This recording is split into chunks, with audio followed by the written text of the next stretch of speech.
Alright guys, so now I'm in the car and let me show you how this works. First of all, Evo X come with a wireless key fob. All you need to do is have this in your car and you have a fake ignition key you just need to spin to start the car. Easy indicator to tell you that the battery might be dead is this battery light. You can see right away that the battery light is on up top, right? And then even on the main dash, aside from the TPMS sensor, it shows you, oh, it's got a hood sensor too. That's cool. I'm so used to the old school cars. There you go, service required battery.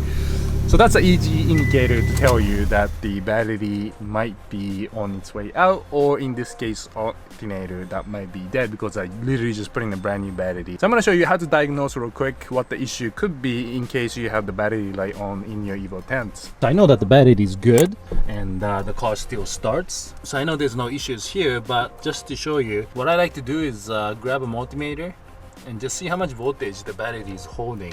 If it's like in the 11s or even in the 10 volts, it could be that you have a bad battery, and if that's the case, you can take your battery to your local auto store and they will be able to tell you if the battery is dead or alive. In my case though, like I said, it's a brand new battery, 12.5. That's good enough to start the car for now. So what I'm gonna do is start up the car again and see if the car is even charging up these batteries, because if the alternator is good, this voltage should be going up, therefore charging up the battery.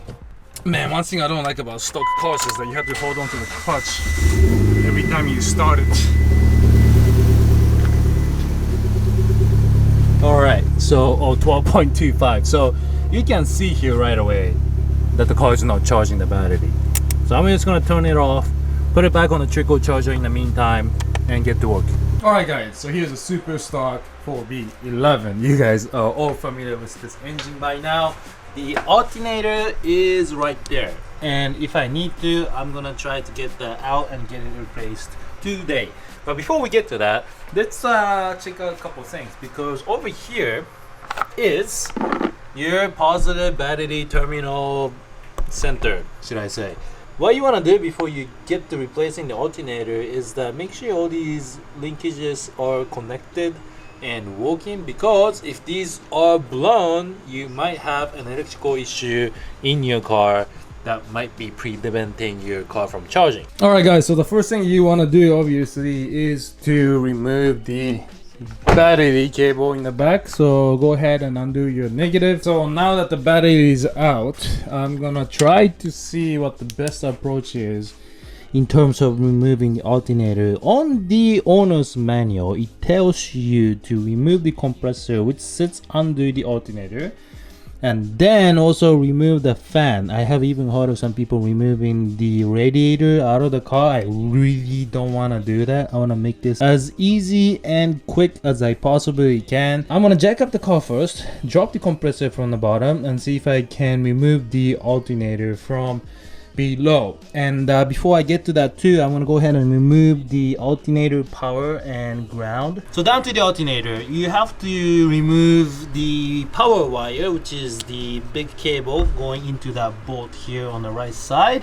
and you also have to remove a connector. It just clips out and slides out. So what I need to do is lift out the car, go under the car, remove the compressor, and try to see if I can squeeze the alternator out from the bottom without removing the radiator fan.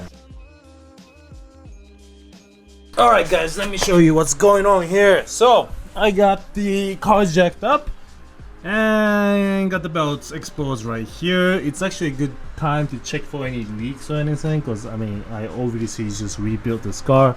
Everything looks nice and clean, good sign. But anyways, to leave tension off of the serpentine belt, you want to undo this guy.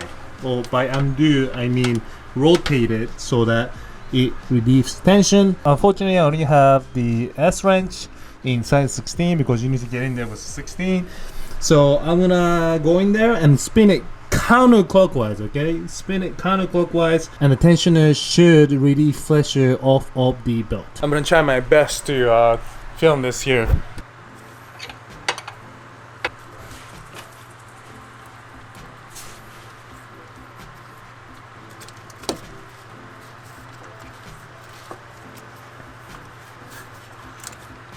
Alright, next up I'm gonna go ahead and just remove the compressor away so I can have an access to the alternator. All you have to do is undo one bolt here going sideways, as you can see, and then there's another one right up top going sideways also. Look at this though, I have all these wrenches. I have 14, I have 15, I don't have 16 but I have 17. I need to get myself a 16. That will make my life a little easier working on Evo 10s.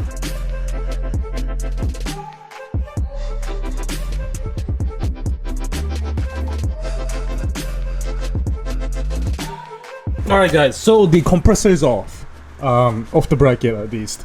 So what I need to do is really get the one last bolt which is holding the alternator on the bottom side.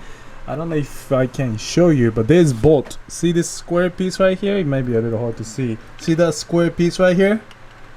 This is the other side of the bolt that goes through like this. I'm gonna get to the bolt from the other side, unhook it, and then try to drop the alternator, but this might be a little tight. I'm gonna have to remove this bracket. I'm gonna figure that out real quick.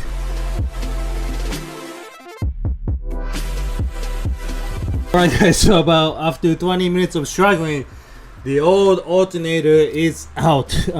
It's kind of hard to explain how I put it out, but I ended up pulling the compressor bracket off the oil pan, and that gave me additional clearance for the compressor to move in and out. And what I did was I took the alternator off its bracket. And by the way, this is the lower bolt. You don't need to undo this all the way. That's just gonna be pain in the ass. Just undo this enough to a point where it's wiggling in the bracket, because the bracket that this is getting mounted onto is like a hook. So it just sits on top and you don't need to take this out all the way. After this was loose, I lifted off the bracket and kind of twisted it this way and dropped it sideways. I guess even though it looks like a square, it's narrower this way. So now I'm gonna have fun trying to wiggle the new one into the car after I swap out the bolt here and the bracket here.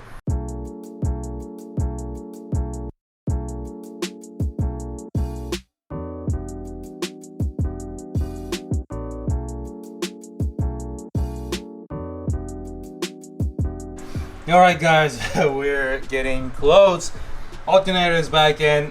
Just make sure you plug in the compressor connector back into the compressor and alternator connector back into the alternator, because you're gonna notice it right away when you start up the car on initial crank. So what I'm gonna go ahead and do now is tightening up the compressor bolts so that it's nice and secure, and then put the serpentine belt back on by releasing the tensioner. Alright guys, and just like that, the car is put back together. It took about, I want to say, hour and a half to 2 hours. Not that difficult of the job, but not the easiest of the job. I really wish though, as I was doing this, that I knew that alternator was bad while the motor was out, because that could have taken me 2 minutes to swap the alternator as opposed to the 2 hours that took me to do it just now. But you know what? You guys now know how to remove an alternator and replace that. Keep stepping on you over there. You wanna be on camera too?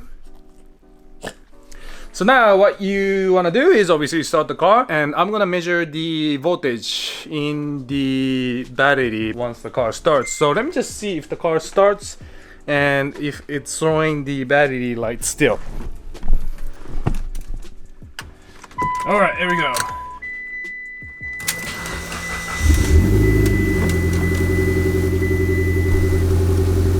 Battery lights gone! Looking good to me. Now, before I suffocate myself with carbon monoxide, let me see what's going on back here. 14 bolts. So that is it for today's episode, guys. Thanks for watching. The car should be ready to go, except as you remember in the video I did when I picked up the car, the rear driver's side rim is bent. I already have a spare rim picked up. I'm gonna go ahead and choose a new set of tire to go with this car, put that on the car, realign the car, and then I'm gonna start daily driving it. So that is it for today's episode, guys. Please hit the like button if you like the video, hit the subscribe button if you haven't subscribed yet. I'm sure you found today's episode helpful, especially if you're doing an alternator job on your Evo 10. Thanks again for tuning in. I'll see you in the next episode.